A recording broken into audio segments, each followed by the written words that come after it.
आपल्याकडे डॉक्टरांना देव समजलं जातं. आज ग्लोबल वॉर्मिंग आणि निसर्गाचा बिघडलेला असमतोल यामुळे मानवाच्या आरोग्यावर परिणाम होत असताना लहान बालके सुद्धा अनेक आजारांना तोंड देत आहे.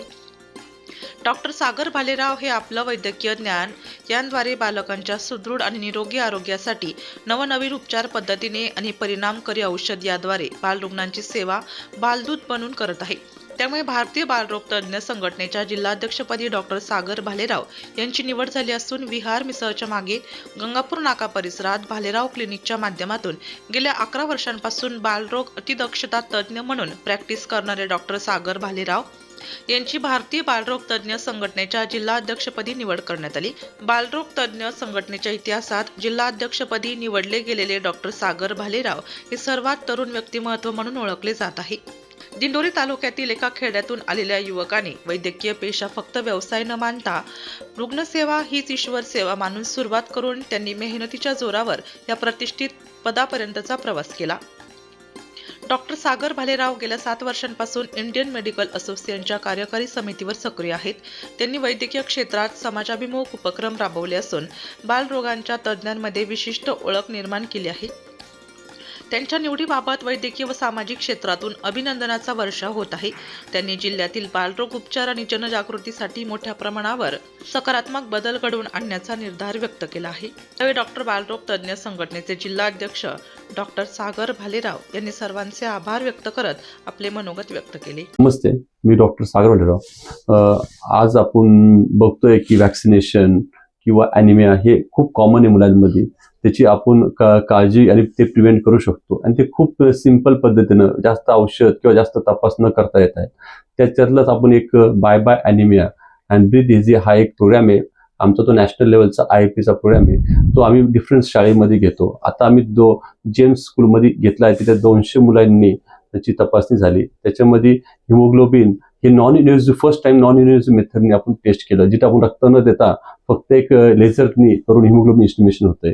दुसरी गोष्ट जे श्वासनलिकेचे जे आजार आहेत तर ते आपण प्रिव्हेंट करण्यासाठी इझी ब्रेथचा प्रोग्राम आहे. त्याच्यामध्ये स्पायरोमेट्री किंवा हे करतोय आणि ह्याचं आपण एक बस डिझाईन केली आहे आणि ती ऑल ओव्हर इंडिया प्रत्येक डिफरंट जिल्ह्यामध्ये आहेत.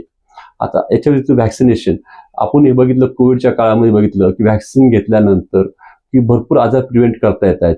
तर त्याच्यातलं असं आहे की मुलांमध्ये ते हे खूप कॉमन झालं. असे काही वॅक्सिन्स की जे 1 किंवा 2 डोस घेतले तर आयुष्य प्रोटेक्शन भेटतं. त्याचं अवेअरनेस करणं खूप गरजेचं आहे. आणि आपण बघितलंय की ओव्हरऑल की व्हॅक्सिनेशन जर आजार प्रिव्हेंट होत असेल तर आपण बघतो की prevention is always better than cure. तर तो हा प्रिन्सिपलनी जर आपण एक सिंपल फॉलो केला तर आपण 95% ऑफ आजार किंवा 95% ज्या गोष्टीमुळे आपण दवाखान्यात जावं लागतं किंवा आजारी पडतो त्या गोष्टी टाळतात. आणि ॲट सेम टाइम एक तिची जी कोल्ड चेन असते व्हॅक्सिनेशनची किंवा अजून पुढे जाऊन गव्हर्नमेंटचे व्हॅक्सिन वाढवत जाणार. आज आपण जे गव्हर्नमेंटमध्ये व्हॅक्सिन्स घेतो ते व्हॅक्सिन पण घेणं खूप गरजेचं आहे. त्याच्या व्यतिरिक्त जे आपण प्रायव्हेटमध्ये व्हॅक्सिन घेतो ते हळूहळू वाढत गेले तर ते कसं होतं की ज्याचा वापर वाढत गेला तर ते कॉस्ट इफेक्टिव्ह व्हॅक्सिन बनतात आणि ते कॉस्ट इफेक्टिव्ह झालं की पुढे जाऊन 5-10 वर्षानंतर त्याच व्हॅक्सिन गव्हर्नमेंट द्यायला सुरुवात करते. आपण काय उपाययोजना करणार आहात? हे बघा, नाशिक जिल्हा जर आपण बघितलं तर कधी पण त्याच्यामध्ये 50% जिल्ह्याच्या म्हणजे पेरिफेरी येते किंवा ग्रामीण भाग येतो. तसं बघितलं तर मी स्वतः एक गावातूनच आलेलो आहे.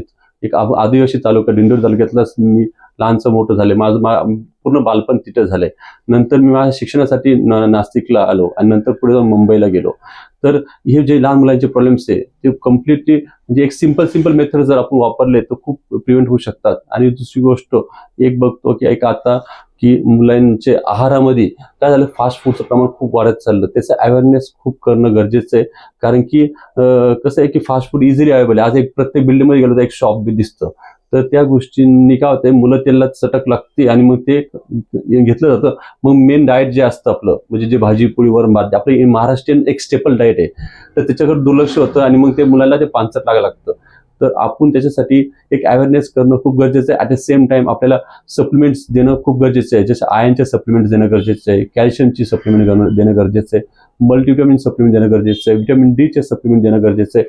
कारण की त्या गोष्टी आपण जर तपास जेव्हा करतो मुलांमध्ये तर 70-80% मुलांमध्ये ते कमी भेटतात आपल्या मुलांमध्ये. तर ते सप्लिमेंट देऊन कमी खर्चामध्ये आपल्याला त्याचं सेवा देता येईल. बालकांच्या पोषण व आरोग्य संदर्भात जसं लसीकरण असेल, ग्रामीण भागात आपण काय सुचवाल? बघा, आमचे प्रत्येक तालुका प्लेसला किंवा जिल्हा प्लेसला आमचे भरपूर बालडॉक्टर, आमच्या संघटनेचे भरपूर मेंबर्स आहेत. तर त्यांची मदत आणि आमच्या नाशिक जिल्ह्याच्या डॉक्टरांची मदत घेऊन आम्ही एक प्रत्येक primary health centre, urban health centre जे आपले गव्हर्नमेंटचे आहेत त्याची मदत घेऊन आणि काही NGOची मदत घेऊन पेरिफेरी म्हणजे एक गावांमध्ये जाऊन त्यांचं एक अवेअरनेस करणं आणि ॲट द सेम टाइम त्यांना एक छोटे मोठे आपले सप्लिमेंट्स कसे करता येतील त्याचा विचार करून तर ते एक ओव्हरऑल एक करणं गरजेचं आहे. दुसरी गोष्ट, आपल्याकडे नाशिक जिल्ह्यामध्ये जे 2-3 तालुके आहेत, सुरगाणा तालुका, पेठ तालुका, जिथं मुलांमध्ये कुपोषणचं प्रमाण खूप जास्त आहे, तर ते प्रिव्हेंट करण्यासाठी आम्ही प्रत्येक गावामध्ये जाऊन तिकडे पेरिफेरीमध्ये जाऊन तर त्यांना त्यांच्या at a door step service देणं गरजेचं आहे आणि ते आम्ही करणार.